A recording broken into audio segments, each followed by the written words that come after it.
Okay, welcome everybody to the British Foreign Policy Group. It's a great pleasure to host you here online.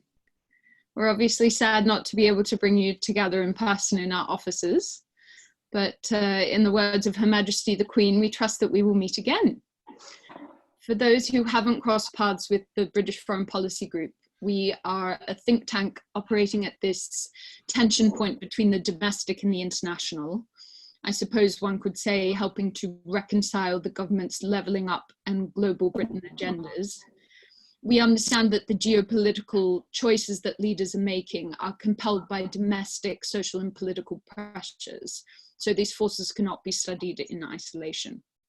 If you haven't already, please sign up to our mailing list on our website, as we're going to be hosting lots more of these fascinating discussions, even during this lockdown period.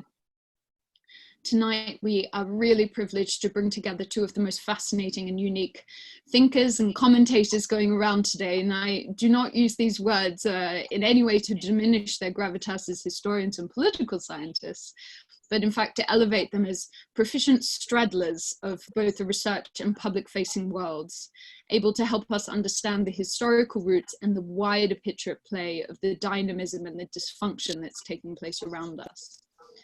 So Bruno Maçães is a senior advisor at Flint Global. He's a non-resident senior fellow at the Hudson Institute, a senior fellow at the Renmin University of China. He was formerly Portugal's Europe Minister, and he's the author of two wonderful books, other than the one that we will discuss tonight, Belt and Road and The Dawn of Eurasia. And I'm sure many of you have read and enjoyed these immensely.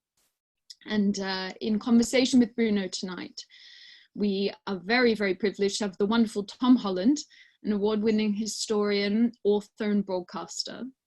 His history books have garnered wide acclaim and include Dominion, The Making of the Western Mind, I think really one of the books of the year in 2019, Millennium, The End of the World and the Forging of Christendom, and Rubicon, The Triumph and Tragedy of the Roman Republic, amongst many other worthy titles. So we're here tonight because Bruno has published a fantastic new book, this is it, called History Has Begun, The Birth of a New America. It's now available online, so you can have it delivered during lockdown, wherever you live. So a quick word before we get started about how this discussion will go. I'm going to ask Bruno one question, and then I'm going to hand it over to Tom, who will be in conversation with him for around half an hour or so. And during that time, if you look down at your panel, there's a Q&A button. And if you click on this, you'll be able to submit questions to our speakers. So once Tom and Bruno have finished their discussion, we'll be able to go through some of these questions, hopefully getting through as many as we possibly can. And you're of course welcome to direct them both to Tom and Bruno individually or together. Okay.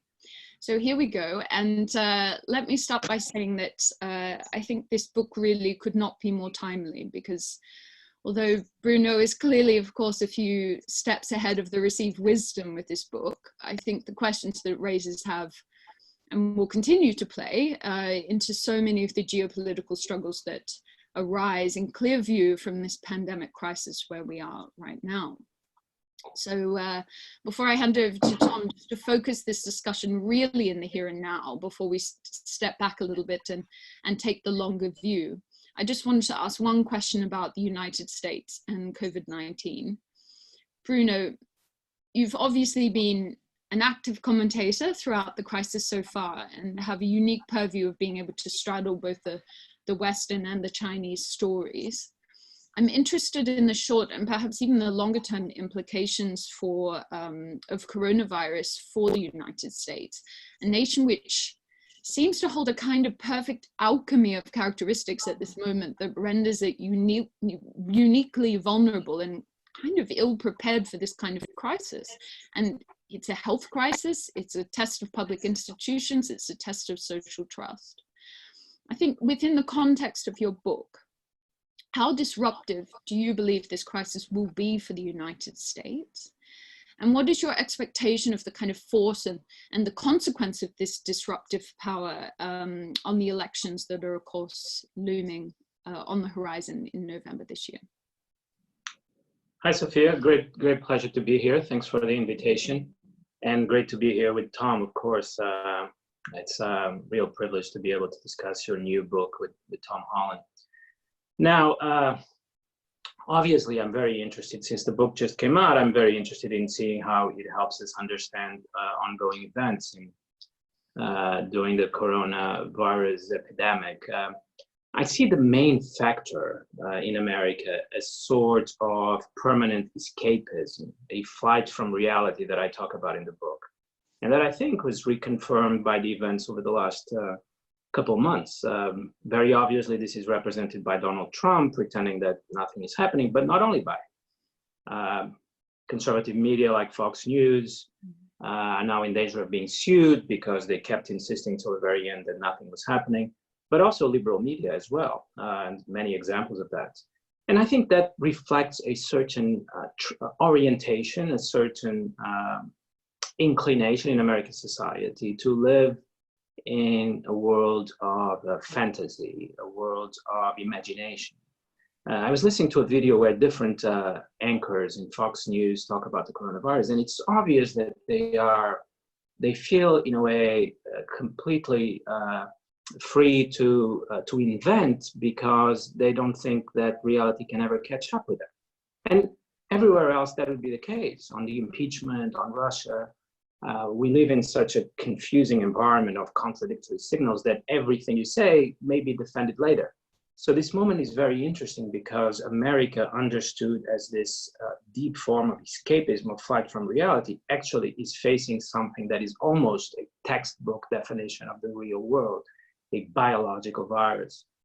I see it as a sort of the final clash between American reality and who wins. And I think that's still happening. Many of us still listen to Donald Trump every evening, and it's always a little bit of a clip, of a segment from a disaster movie rather than from the real world. So if you look at the graphs, actually, I just tweeted one graph where you see that the deaths and the number of cases and the curves, the infection, are actually quite similar in Europe and the United States. So I see the difference more in the cultural and political realm, how the cultural and political system is dealing with the epidemic. There I see a very significant difference. If you read newspapers in continental Europe, they look more and more like biology journals. And that's clearly not the case in the US. So it's things I was interested in my book, and it's been helpful to try to continue the argument that I have in my book, and I'm writing a new chapter for the American edition on COVID. But so far, I don't see that America is learning from the experience in the sense of retreating from its deepest inclinations. Well, very, very interesting. And I'm sure we're going to come back to this topic, because all roads lead here at these days that we live in. So I'm going to hand over now to Tom, and I'm going to sort of step back. So I will allow these two gentlemen to have their conversation, and then I'll come back in. I'll be fielding all the Q&A questions and gathering them together, and then I'll come back in for the Q&A a bit later on. So I'll step back and hand over to you, Tom. Thank you, Sophia, and an immense privilege to have the chance to talk to Bruno, whose journalism and tweets I turn to pretty much every day to find out what the hell is going on and the most interesting perspective imaginable. And I read your new book in Madrid, basically the week before COVID really hit Spain, and then hit America. And I have to concur that absolutely nothing in the book has been overtaken by events. In fact, it's provided a framework in which I certainly find a very helpful way of understanding what's going on. And there's a phrase in it which basically sums up what you were just talking about, where you in it you say, Americans see the world as an action movie, Europeans as a documentary.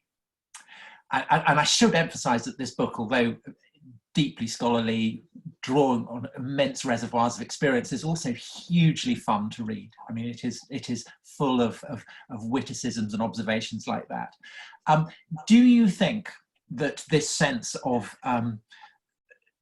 Americans seeing the world as an action movie how far back does that go? How deeply rooted is that in American history? My book is in some respects a history book. It's another reason I'm so happy to talk about it with you.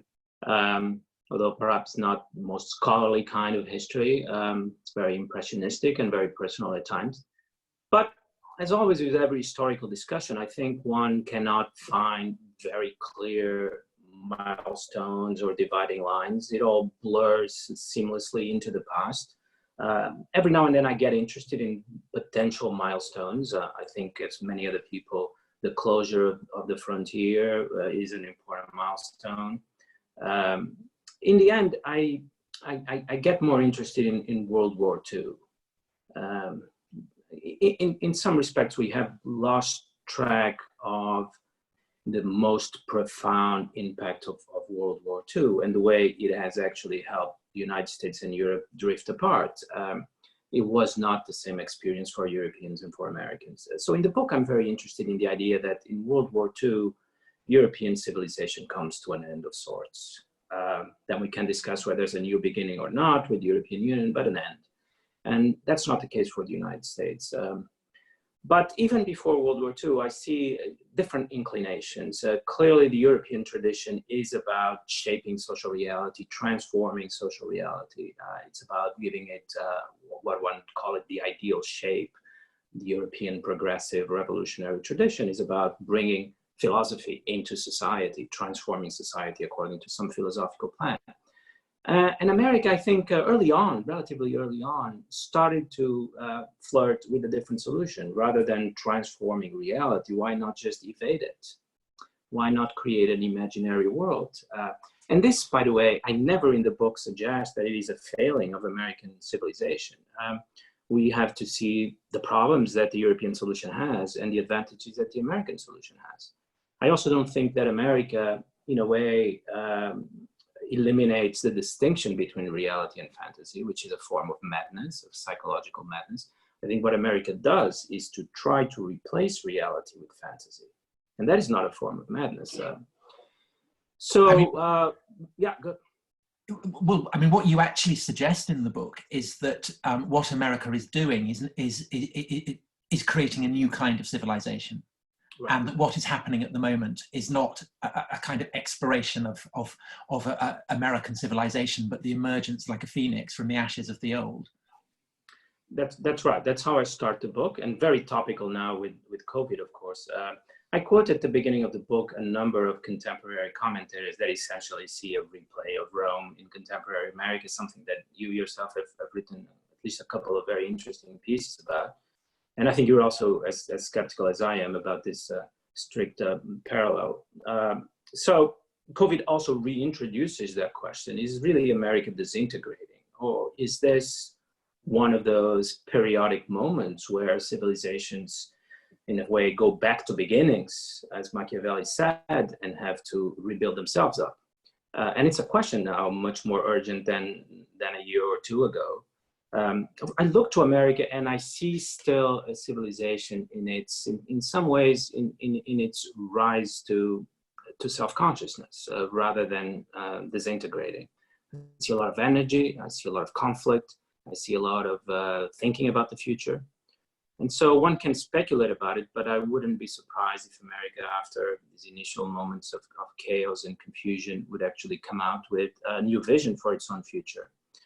Civilizations, as I suggested at the beginning of the book, are very long stories. They cannot be told in terms of an individual lifespan. We have to be aware of that. There's also a question, of course, of what is a civilization, and does America deserve to be called one?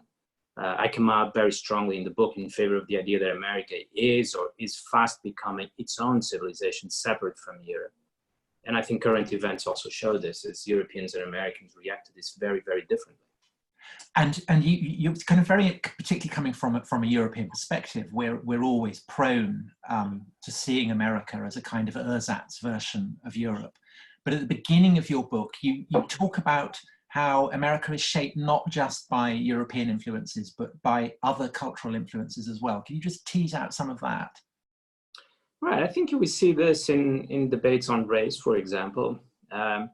It's one of the difficult things that I do in the book is try to flesh out or tease out the dimension of conflict between Europe and America, which of course there's a whole apparatus that tries to paper over those differences and that conflict. The transatlantic world is about, in fact, showing how close we are. But if you look carefully, and if you're not afraid of looking carefully, you see many differences and even folklore conflict. And of course, political correctness and the race question in America is very obviously, to me at least, a certain reaction against the dominance of the European tradition, an ethnic story to America. America was built at the very least from 4 different ethnic sources: Native Americans, Europeans, African Americans. And then during the 20th century, it became global, with immigrants coming from Asia in greater and greater numbers, from Russia, from Eastern Europe. So it is a story where the European beginning is always being fought against. And in some respects, America wants to liberate itself from that. That's a way to read debates about race and political correctness, in my view. Do you think, I mean, you in the book, you touch on the Pilgrim Fathers as the kind of primal example of people who feel that they're living in a story, that they are living out biblical narratives.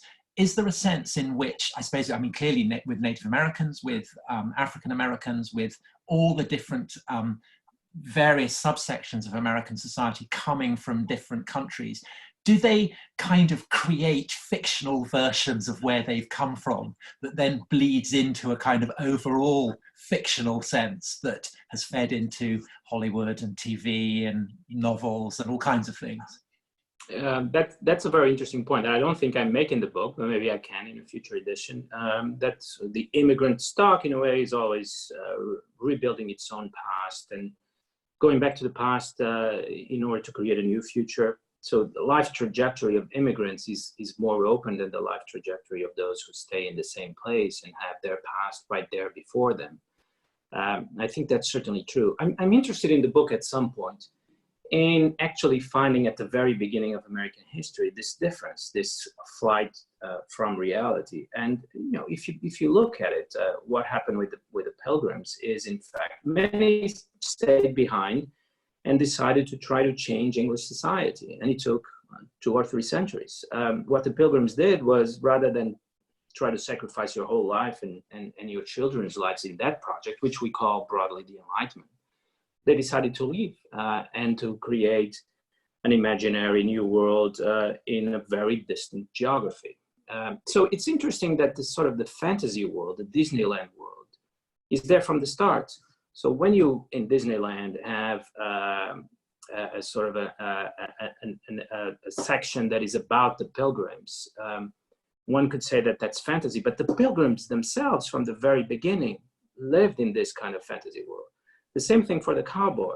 You can have Cowboy Land in Disneyland, but the cowboy, the original cowboy, was already in Disneyland.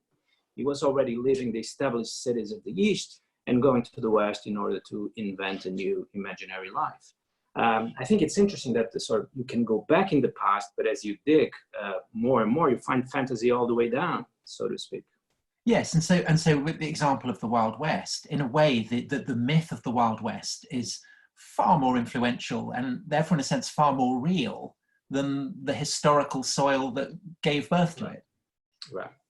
I think that's also true. I think these myths are extraordinarily powerful, to the point where I even suspect that Americans, well, when I say Americans, I say a certain cornerstone of American life. It's not every individual American will think this way, but there's a gradient, there's an inclination, which is more powerful in America than in Europe.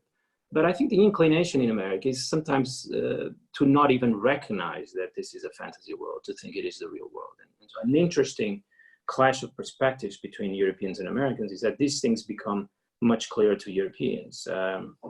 Someone told me the other day that, as a young grad student in America, listening to American talk, it seemed to them that they were in an episode of Friends, that they already talk like characters in a television show.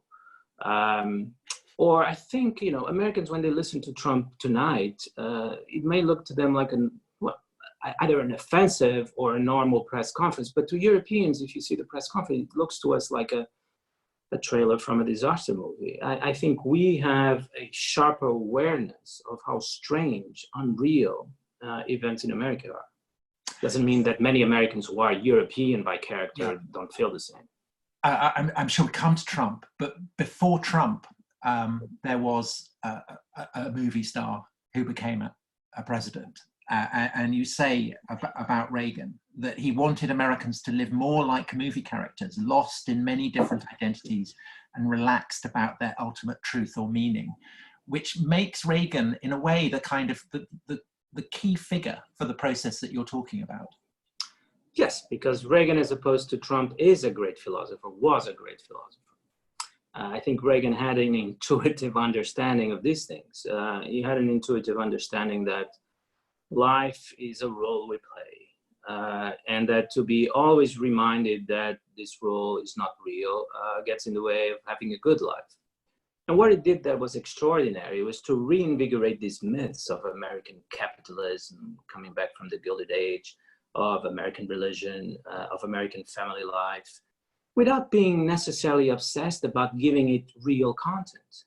So if you read the biography of Reagan, the biography is going to be very interested in accusing Reagan of being hypocritical or not consequential because he was always interested in these mythologies, but never did anything that actually moved them forward. He was never interested in overturning Roe v. Wade, let us say, even though he gave a certain voice to a conservative, religion-oriented worldview. I think that was very consistent on his part. I quote someone, and I think it's a brilliant sentence. I can't remember who said it, but it's in the book, saying that if Reagan had played Darwin in one of his movies, he would have believed in evolution, because he would have seen the rich content of science and of a scientific life, and he would have said, this is a great way to spend a life. And it doesn't matter if this is true or false. What matters is to enliven our experience with these deep and rich mythologies. And what Reagan does then is to, by seeing the world through the prism of particularly Hollywood mythology, is to bend reality to the fabric of that myth. So he's the cold warrior, but he's the gunslinger standing firm against the guys in the black hats. But then when he goes to meet Gorbachev in Reykjavik, suddenly it's all about good and evil, nuclear weapons being evil. And you have this kind of transformative sense that the whole world might be changed. Right.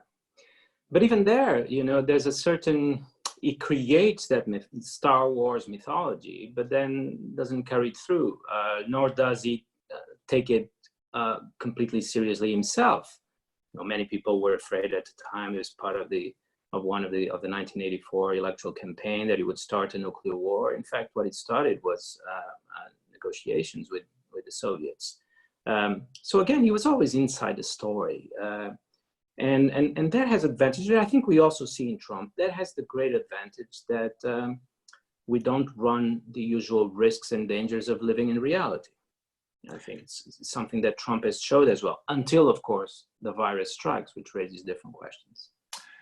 Would you say then that, that there's a kind of, dare I say, almost say it, a postmodern, Reagan would never think of himself in those terms, but there's a postmodern quality, a kind of a relaxed, distanced, almost humorous take on the tension between reality and fantasy that Reagan was able to exploit brilliantly.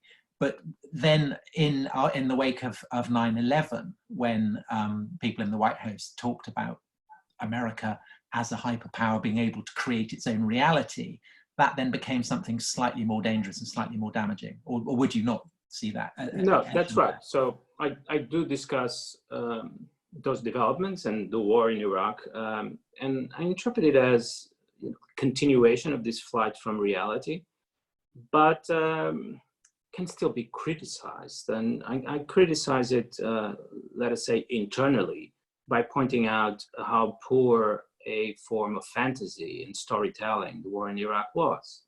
Almost a sort of childish fable. The hero goes out into the world, saves the damsel, comes back covered in glory. And so I finished the book in its current version, appealing to America to create a more complex and sophisticated and adult form of fantasy.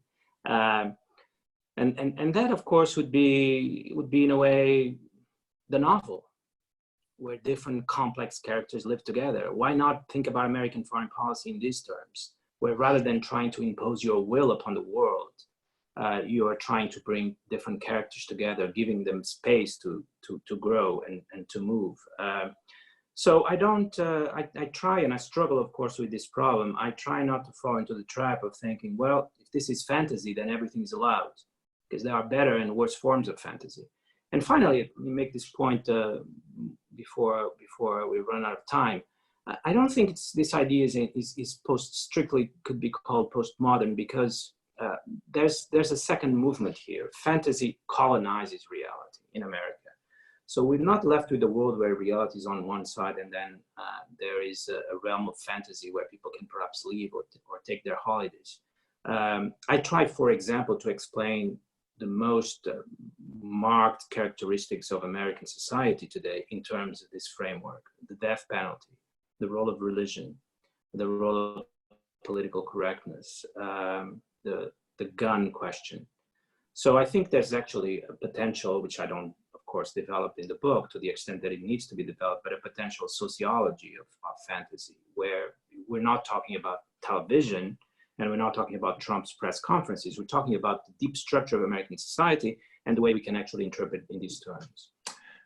Which brings us nicely on to the current president, who in a sense is a kind of development of what Reagan was. Reagan brings the kind of techniques, the assumptions, the tricks of an entertainer to make himself into a more effective politician. But Trump, you argue, is an entertainer who uses politics to make himself a more interesting entertainer. That's right, and gives him a bigger platform. Remember that that dinner where Obama roasted Trump, essentially mocking him for having no responsibility. The problems he had to solve in The Apprentice were ridiculous as opposed to the important issues that Obama had to deal with. And this, in a way, is Trump's answer. He's transformed the White House into The Apprentice, but actually it's the future of humanity that is now being played in The Apprentice. He gives him the platform that, in a way, television always aspired to have an impact on the real world. But I think that's very obvious. It was very obvious before COVID, but it's obvious even during COVID. 2 or 3 days ago, Trump tweeted, there may be a lockdown, a quarantine in New York, New Jersey, and Connecticut, or there may not be one. Well, stay tuned. That was his tweet. And then a few hours later, there was a decision. And, for all the similarities of lockdowns all over the world, China didn't do this and Europe didn't do this. You may announce it better or worse, but you don't transform it into a cliffhanger, whether there will be a lockdown or not. So this for him is second nature. Some people like it and some people hate it. And to what extent does it kind of play into this narrative that America is, as you say, the home of the disaster movie? Whenever a disaster hits, it comes to Manhattan. In fact, I mean, I've read people in New York taking a kind of pride in the fact that New York is having it worst, because it's always the aliens that blow up the Empire State Building first. Is the fact that America provides the stage set for disaster films an important part of how Americans understand what's going on?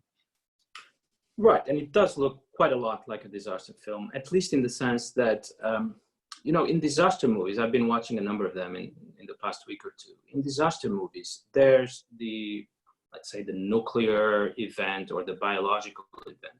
But then on top of it, there's a layer of human stories and human drama. And in a way, the physical biological event almost becomes invisible or moves to the background. And there's been a lot in the American story of the past 2 months of that, where there's a political story. Is Trump going insane or not? Is he going to be stopped? How about the aircraft carrier commander? And there's a whole human story on top of the biological event. But, I don't suggest for a moment that this will be the solution. I'm working on this now, but it seems obvious to me that America will have to find another solution that reconciles its love of unreality with the very physical dangers of reality. And, you know, not to go in depth into that, but I think the solution that Americans found for terrorism, which in a way also represented this revenge of reality, of the death principle, the reality principle, the pulsion of death and destruction. The way Americans reconciled this was to create a great wall, a security wall made of surveillance and counterterrorism, so that within that wall, unreality could continue. And this, of course, is the story of the NSA over the past 10 years. I feel pretty confident in saying that eventually the solution that America will find will be similar to this, to create a bio wall around American society using digital surveillance and other methods of quarantine and airport security and so on, so that the American story of unreality can continue, but we have in fact created the fence of the theme park so that this story can be protected from a dangerous world outside. And how do American liberals, who have always criticized Reagan, criticized Trump for precisely the characteristics that you are describing, how do they fit in? Are they part of this narrative as well? I think they have been entirely absorbed, by the way.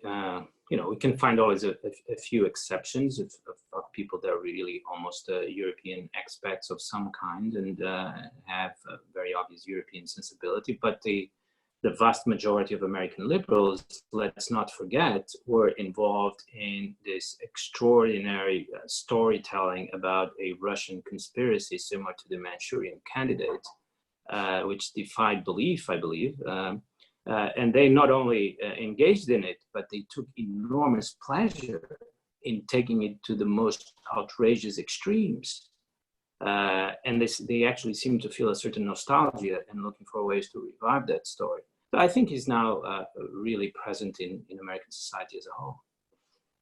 I mean, I think you say in your book, or it may have been something you tweeted, along the lines of that what American liberals see Trump's America as is not Russia or Iran or China, but a cinematic version of Russia or Iran or China, right. Which of course is subtly different.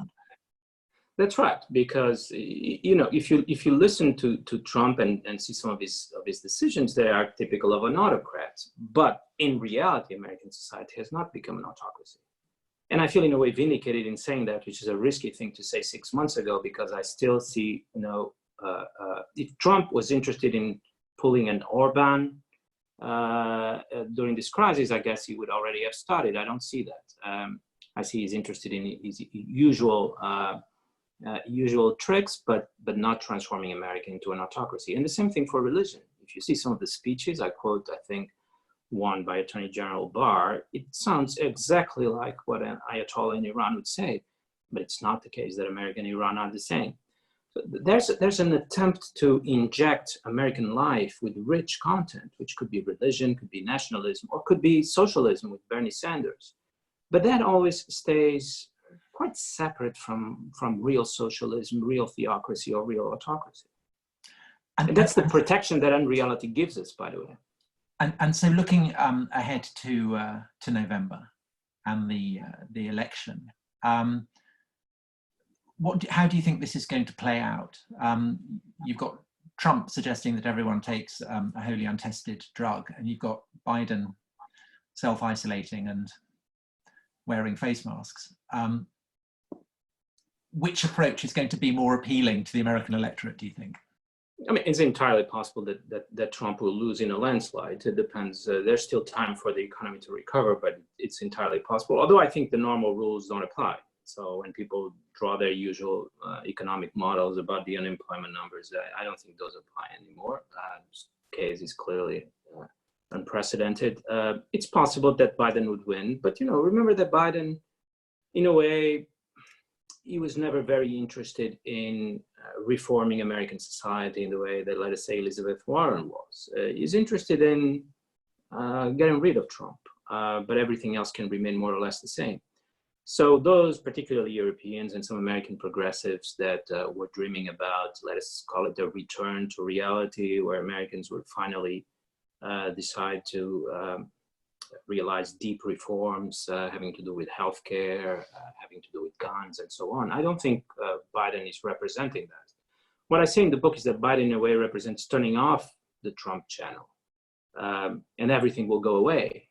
There's an argument going on in the American left that is that enough? Because, you know, if you get Trump, perhaps that signifies that America was in trouble already. Otherwise, you don't get someone like Trump elected. But that's not Biden's view. Biden's view is that essentially we can get rid of Trump and everything associated with him will disappear. So this too is a certain love of the imaginary, the fantasy world, where just with a switch of the channel, everything will go away, and you don't have to go deep into a project of social transformation, of shaping the reality according to a certain plan, which is, I think, how the Europeans still see the world and think about politics.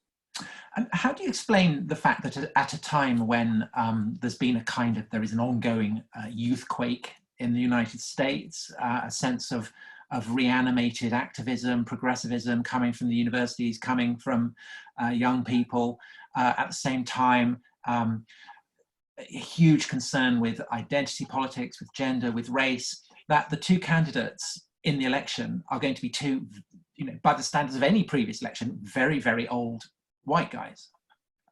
Is that not odd? Or is it odd? I think in a way, it is also odd that we had a candidate like Elizabeth Warren, that at some point she seemed to be taking off. She's clearly the one that understood the details of policy better, the one that understood the historical moment better, and she never stood a chance. And why is that? It just seemed that Americans thought, you cannot do politics like this. Politics is not about policy. She appeared immediately as too boring, unable to mobilize. And in fact, the candidates that had a chance in the Democratic field were the candidates that inspired this dream life that Americans cannot live without, including, of course, the South Bend mayor, which for a while, and that's also a remarkable story, for a while he really had a chance. If he had scored a little better in New Hampshire, we don't know what the story would have been. And this is someone with no experience whatsoever, but was able to inspire this dreamland that in the end wins elections in America today, I think. So in that context, looking at the way that coronavirus is impacting the world, in one sense it's impacting, drawing these statistics that the casualties and the increase rate in the United States and in Europe are basically level pegging.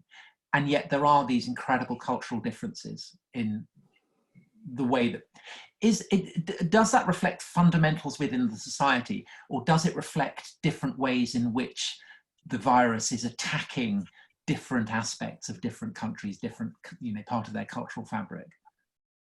Right, I've been very interested in this, but also very interested in what you think about it. But it's obvious that the virus, on the one hand, has picked different aspects of different societies as a way in. That's interesting. And on the other hand, I see already the initial stages of what will be an increased fragmentation as a result of the virus. We're not coming together and agreeing on a solution. We are going our own separate ways. So very roughly, and still open to revision, I could see Chinese society deepening the elements of political, but also social control. How neighbors look over each other, and this is very typical of Chinese society, where control in some respects is stronger at the social level than at the political level. How in Europe it could bring back social democracy, reinvigorating our healthcare systems and our welfare state. And in America, how it will increase the creation of security fence and perimeter around society with high security, guaranteeing that the world outside and the world inside are entirely different. So counterterrorism in America taken to new areas, the welfare state in Europe taken to new areas, and social control in China taken to new areas. as if, the virus has shaken up these societies, and once they recover from the shock, they know they do what they know how to do best. They follow their inclinations, their predispositions.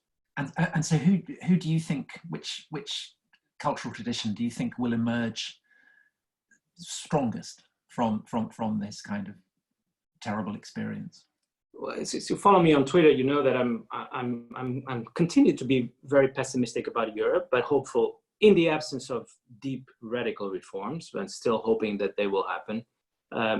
China, I think, is still very much divided between I take a different view from, I think, the mainstream view. I think the dynamism and the strength of China's economy is China's opportunity here, but Chinese politics and Chinese foreign policy continues to be mediocre at best, and in fact, undermining what Chinese economy and Chinese business does in terms of its projection in the world. But I think China will have a serious opportunity in the next few years to use the coronavirus as a lever to increase its global power. But eventually, after thinking about this for 2 or 3 years, the thesis in my book is that America, without being the hegemon that it was in the past, will continue to play the decisive, the critical global role. In the book, I describe it more as a balancer, as the country that is ultimately able to give a shape to the global order, but not in the old way of trying to transform everything into America, but in a new way of balancing power, limiting those countries that are destabilizing the system, constraining the powers that are destabilizing the system, but still playing the critical role of a power balancer in the new global order. Well, we've had half an hour. If Sophia is still there, I'll check whether we need to go over to open up to people who've been sitting there patiently with their questions. Well, far be it from me. I would love to keep hearing you chat, but maybe we've had a whole bunch of questions in, so maybe let's use that as a means of kind of pushing the discussion along. And I'm sure, I think, Tom, we'd be very interested to hear your thoughts on these as well. Even I'm going to sit back and listen to Bruno as well. Oh, okay. Well, let's get started. We can group these questions. There's sort of questions about American culture and society and American politics. There's a few questions on China, and there's quite a few questions about COVID-19 and the kind of geopolitical consequences of that. So if we start back on the cultural and societal questions. We have a question here, an interesting one from Oscar Hinz, who asks, which country in the world do you think is the most culturally similar to America?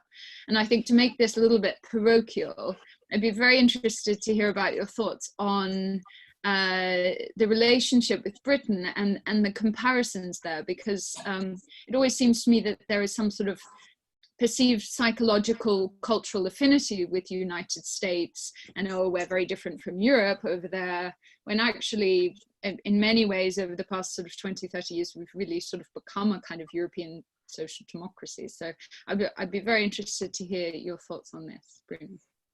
Well, I think some of the things that we've been talking about and some of the things I read about in the book, they would be completely absurd if applied to continental Europe. They wouldn't be completely absurd if applied to the UK. You would see some traces of that, of the same culture. Now, why is that the case? I'm not sure, and Tom is much better placed to answer this question, assuming that he would agree with me. Is it a development after World War II? Is it because of the language and the easy access to cultural reference across the Atlantic?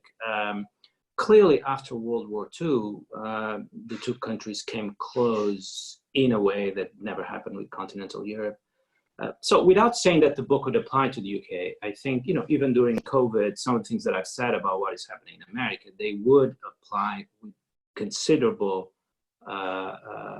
qualifications, but they would still apply to the UK and to the debate in the UK, where this realm of politics is still happening on top of the epidemic, where in Spain, Italy, Germany, France, the discussion is purely technocratic.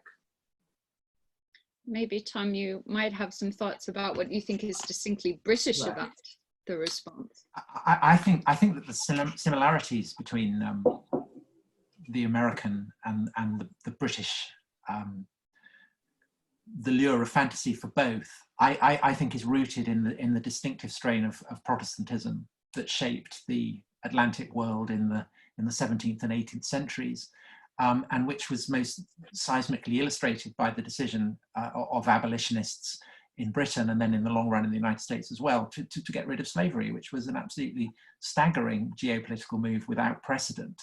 And the way that the Royal Navy then was able to impose this radical new understanding of what was right, not just on the Catholic powers at the Congress of Vienna, but then in due course on African powers, on the Ottomans, on the Islamic world, and essentially to bend what had always been seen as the brute way of doing things in the world to a distinctively idealistic understanding of how the world should be. And I think that in Britain, obviously, we no longer have the power to project our ideals onto it, but it remains an enduring fantasy, and it remains a fantasy as much on the left, and perhaps particularly the hard left, as it does on the right. Jeremy Corbyn is absolutely the heir of that kind of imperial do-gooding sense that it really matters what the British Labour Party think about Palestine or the Third World or whatever. And I think that explains the kind of peculiar sense of envy and resentment that characterises idealists in Britain on both the left and the right. Very interesting. So we've got another question here from Alana McLaren about the role that America's cultural imperialism has played in its rise. You do talk about this quite a lot in the book. I was wondering, Bruno, if you could just touch on this and the extent to which I suppose we can still consider that, particularly in the kind of post-Iraq Trumpian or post-Trumpian, soon to be perhaps, age, the strength of that cultural imperialism moving forward. Right. I think, don't get into that in the book in great detail, but it would be interesting to think, well, where did this great power of American culture come from? And it didn't come from size or money or celebrity. I think it came from the fact that America was presenting to the world something completely different and completely new. There are American movies, particularly after World War II, the way they conquered Europe, it was this dreamland that was introduced there. It was this ability to leave the real world. And that has been realized in American society, but is a universal in the sense that everyone can understand the appeal of leaving the real world behind. And there has been, of course, the appeal of American television. I talk about that in the book, how American television has inserted itself into homes all over the world. But the question I would be interested in asking is, well, is it because American studios had the size and the finance to export their products all over the world, or is it because there was something there that was new and that people were attracted to? And I think very clearly it was the latter, and then we have to explore what exactly it is, which is what I do in the book. And how do you see I suppose, that cultural element of its brand and its soft power and its global influence regenerating? If it is sort of just at the start of a new beginning, where does it go? Where does it go from here? How do they cultivate that alchemy? That's right. Well, it's remained very strong. And that's one of the reasons that, as I was thinking about this book over 2 years, I decided that this had to be essentially a hopeful book about America, because Americans' power of attraction is still extraordinary. And after Hollywood, the other story that the book discusses and that we could discuss in greater detail is, of course, Silicon Valley. Mm-hmm. These days, you travel all over the world and people have absorbed that language. They speak the language of Silicon Valley. They have the dreams of Silicon Valley. They are, in many respects, an imitation of Silicon Valley, with different Silicon Valleys being born everywhere. And Silicon Valley and Hollywood have a lot in common. It's something I explore over a couple of pages in the book. The great venture capital firms are almost like the studios of Hollywood reconfigured. We'll see if there's a third wave, let us say, a third wave of American imagination, but we already have these two, Hollywood and Silicon Valley.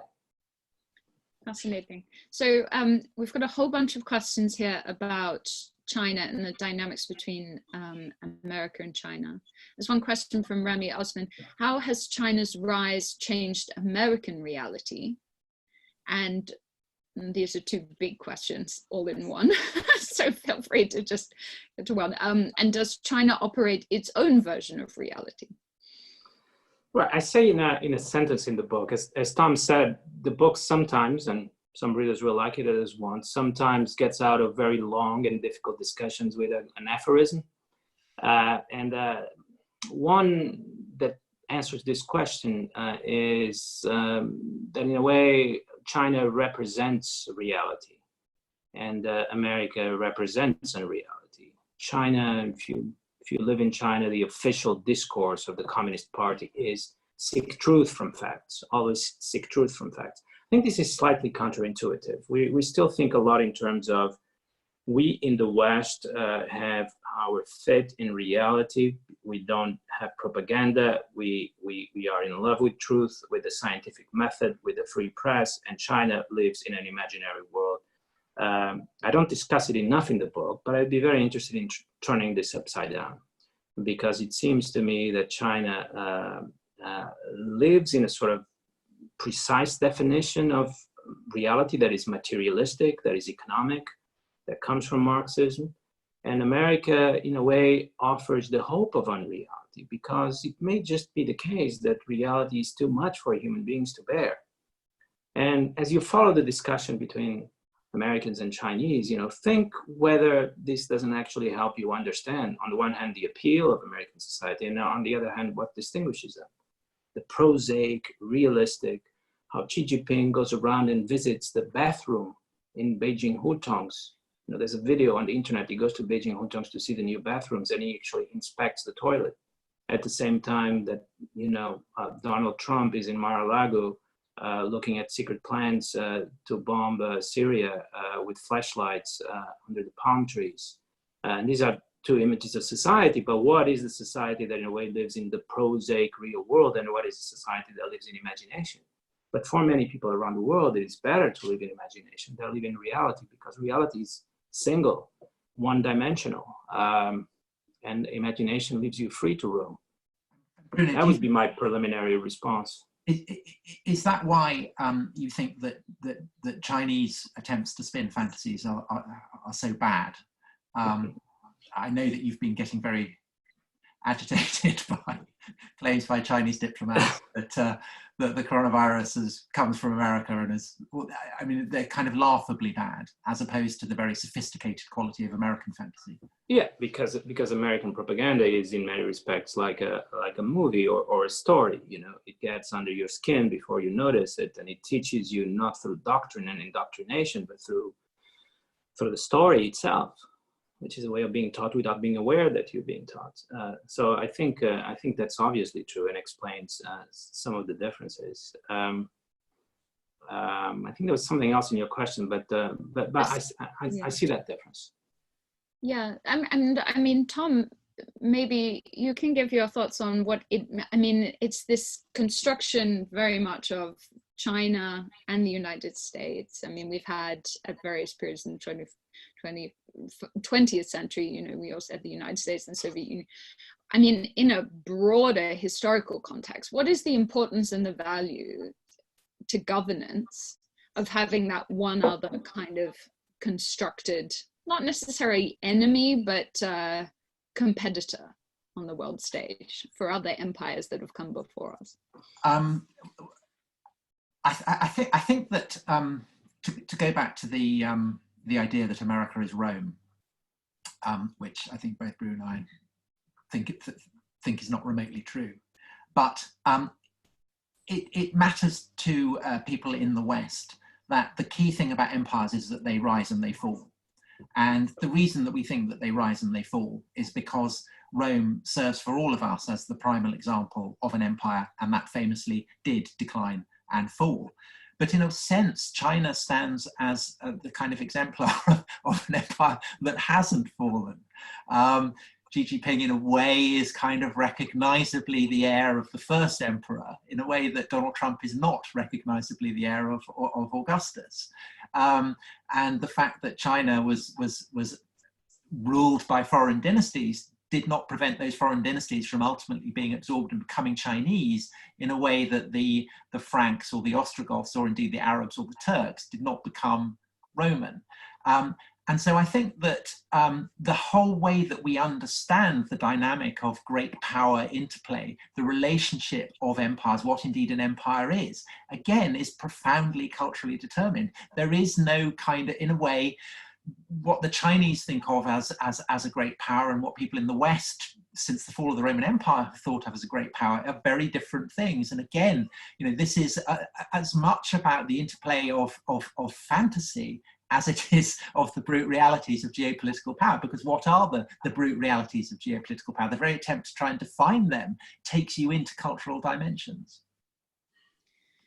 Bruno, we've got a question here from Peter Kane, who happens to be our chairman. He says, are you predicting a return by the USA to almost a sort of pre-1939 kind of pronounced isolationism? So that's the first question. Are you predicting this? And if so, does this actually in fact move us away from this USA-China face-off to some degree? Not necessarily. I think, you know, maybe I mentioned this idea of building or expanding and rebuilding the security perimeter that was already built for counterterrorism and applying it to other areas. But if you think about counterterrorism, it didn't stop the United States from being involved in the world. It's a security perimeter that you can leave and re-enter. It is a social security perimeter aimed at defending your societies from intrusions. In a way, similar to the image of a theme park that needs a very clear security perimeter to separate it from the real world so that people can actually live in this fantasy world inside. What I argue in the book, and we'll have to see whether this needs to be revised or not after the virus, but what I argue in the book is that we're going to have a middle path. On the one hand, it's not going to be the neoconservative America trying to convert the whole world to its model, but it's not going to be an isolationist America either. It's going to be an America that plays some of the rival powers against each other. It's going to be an America that tries to preserve the balance of power. I think we already saw that over the previous few years. There's a lot of new ideas in the American foreign policy debate, and there's a kind of a race to develop a new paradigm that essentially has to fit with diminished American power. The illusions of the last 30 years that America can transform the whole world in its image has disappeared. But on the other hand, I don't see anyone thinking that it is a good idea to retreat inside your borders and leave the rest of the world for China to have sway over. So continuing this theme, we have a question from Afan Chaudhry who says, thinking to the US presidential election in November, if it still takes place in November, you mentioned before that you don't think that the kind of received wisdom on the influence and the role of the particular nature of the economy and the debate will be holding up. But this particular person wants to know, what role will the foreign policy agenda play in the election? Do we think that the virus is going to sort of actually propel it onto the world, onto the stage of the election, or do we think that it's going to play a very minor role and it's all going to be about the domestic rebuilding? Well, when connected to the virus issue, I think it could play an important role. My colleague at Hudson, Nadia Shadlow, published a piece yesterday in Foreign Affairs arguing that the virus could actually vindicate Trump in some of his most personal doctrines about China, for example. That China is not playing by the rules, that China thinks about its interest first before everything else, that China is appropriating global institutions to serve its own purposes, that America cannot be reliant on Chinese manufacturing capacity and has to bring some of those factories back home. So I don't think, I'm a bit surprised that Trump has not started to do this yet. In a way, it's actually been, I hope I don't shock anyone by saying this, he's been quite professional and focused on the current challenge. But there's clearly an opportunity here to develop the strategy that links the virus with his themes from 4 years ago and try to use that. And I think it could be used rather effectively, actually. Interesting. So the border as well, of course, which fits well with, it's ready to be made, the argument that we need a border around the United States to protect us from future viruses.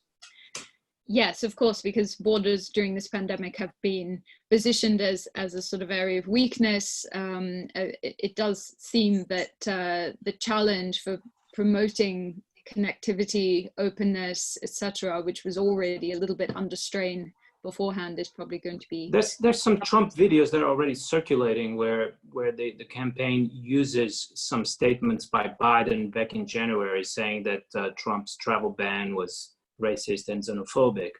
I said that's a battle that probably Trump will find very easy to win if the election is about those sort of issues.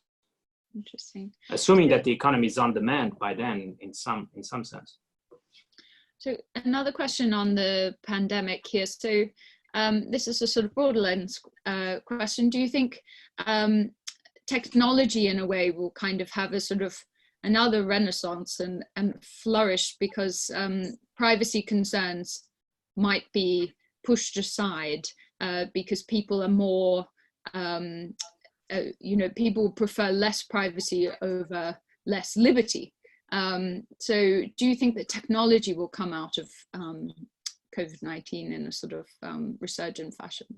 I think so, and I think that's a good thing. And even more broadly than the question puts it, I think it will be easier to make the case that we need to accelerate technological innovation and development because the natural world continues to be very dangerous. There was always the argument that propelled us into technological innovation.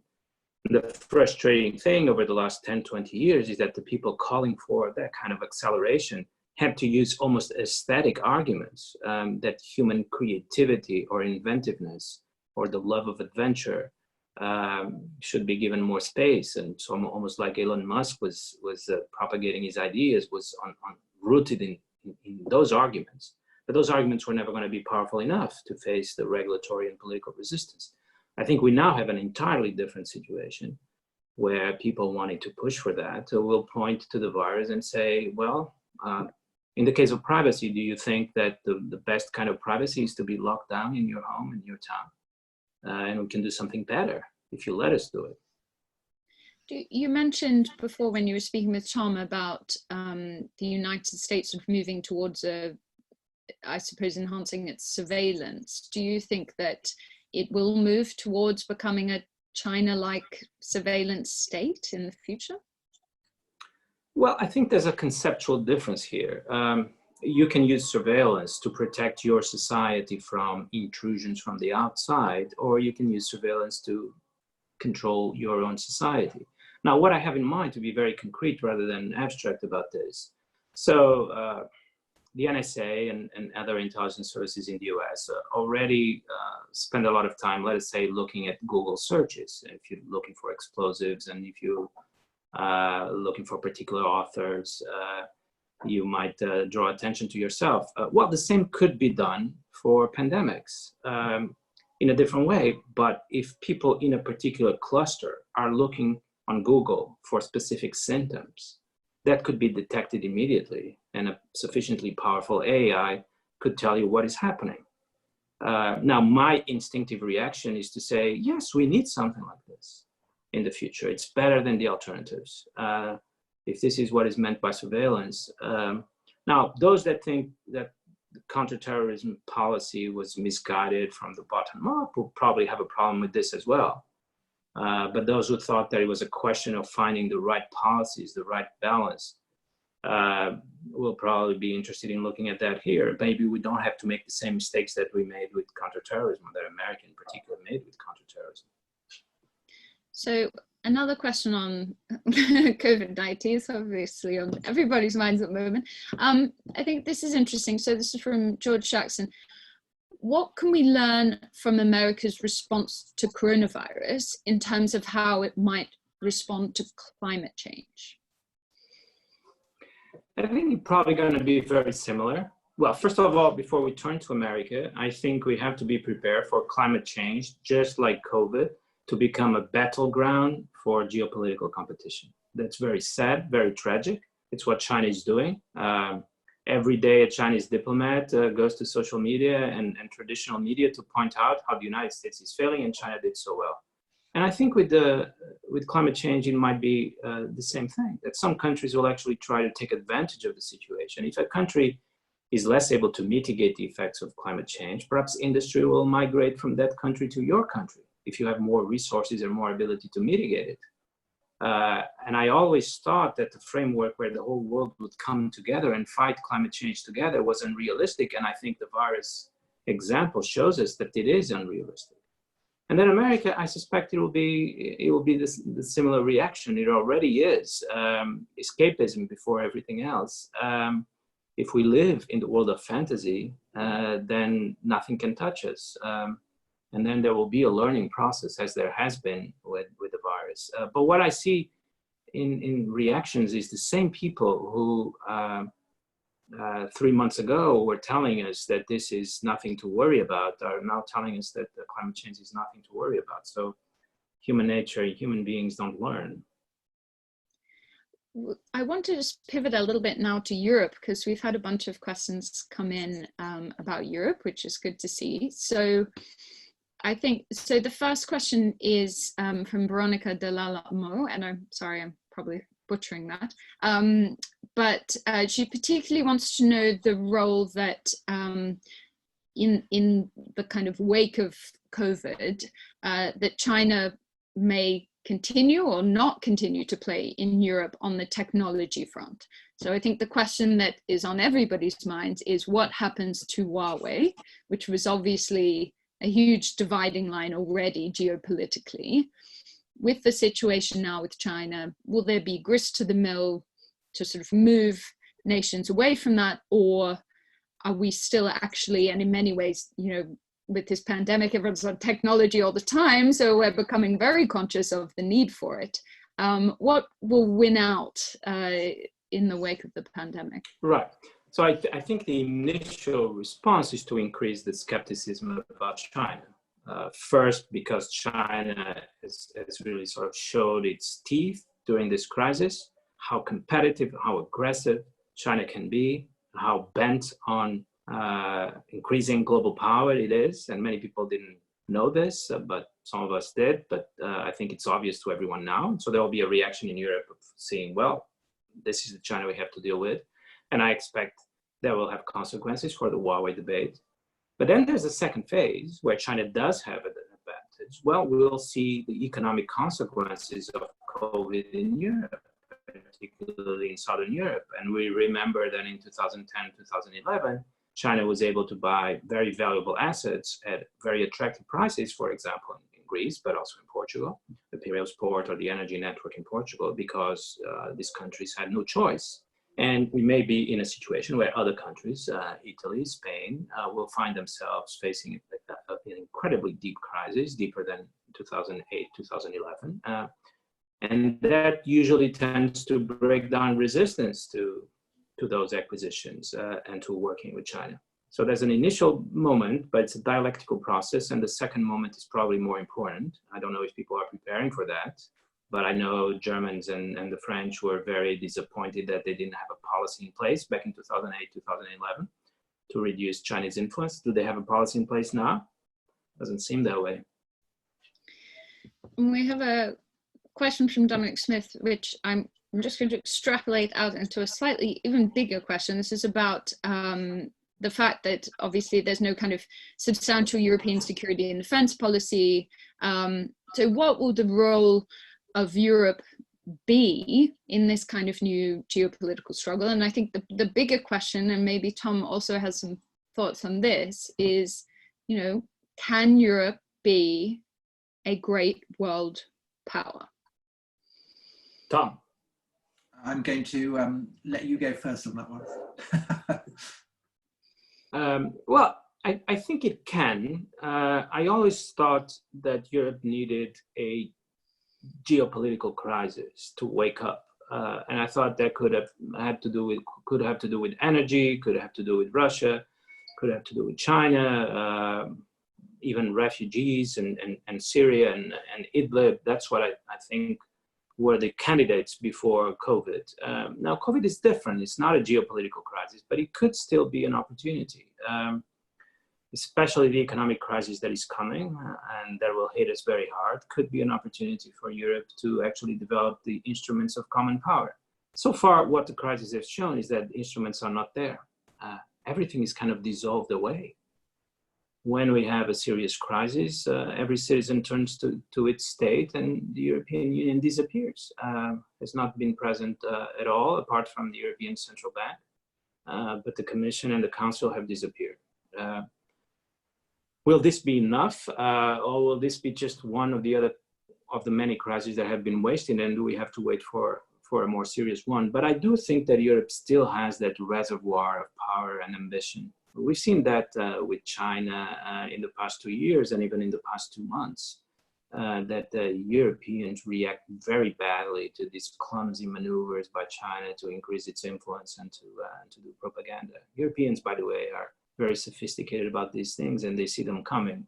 So I haven't lost hope, to answer in just one sentence. Tom? I don't really know, but what I worry is what the impact of COVID will be, not so much on Europe, where it's brutal, but ultimately we can cope. It's what the impact will be on the Middle East, and it's what the impact will be on Africa, because the strains on Europe are coming largely from migration, and the strain that then puts on European ideals and the different perspectives that different elements within the European polity responds to that. And if there is a meltdown in significant Middle Eastern countries and a massive health crisis in Africa, how does Europe ideologically, morally, economically, in terms of the kind of security apparatus that Bruno was talking about with reference to America, how does Europe cope with that, not having two oceans between it? And I think that Europe has basically been wrestling. I think the ideal of Europe is so bound up with a moral sense of itself, and because it's born out of a reaction to the Second World War, and essentially European ideal since the Second World War has been not to behave like Nazis. And it may well be that the meltdown along Europe's borders kind of requires Europeans to behave in a slightly more brutal way. And what impact that will have on Europeans' sense of themselves, I don't know. I think it will be a huge challenge, as it's been over the past decade.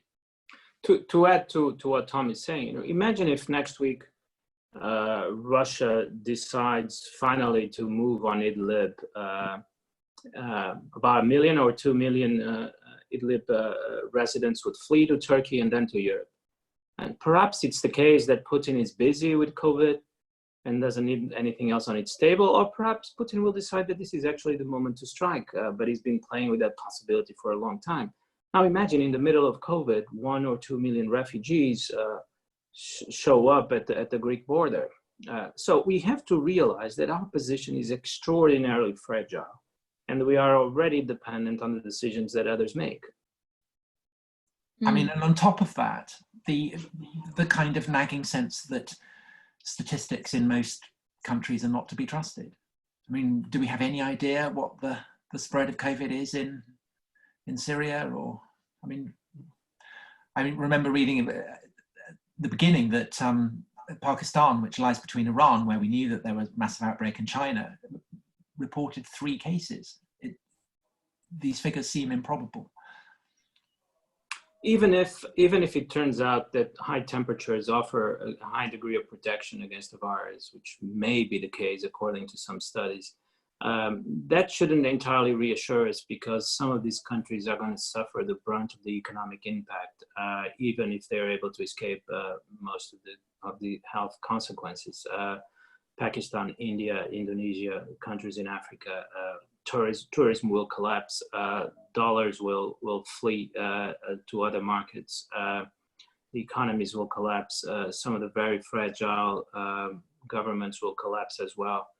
That will be an opportunity for China. It will be a moment where the United States and Europe will be very fragile, but it will be upon them to also contribute to reestablishing stability in some of these countries that I think we'll start to hear about very soon.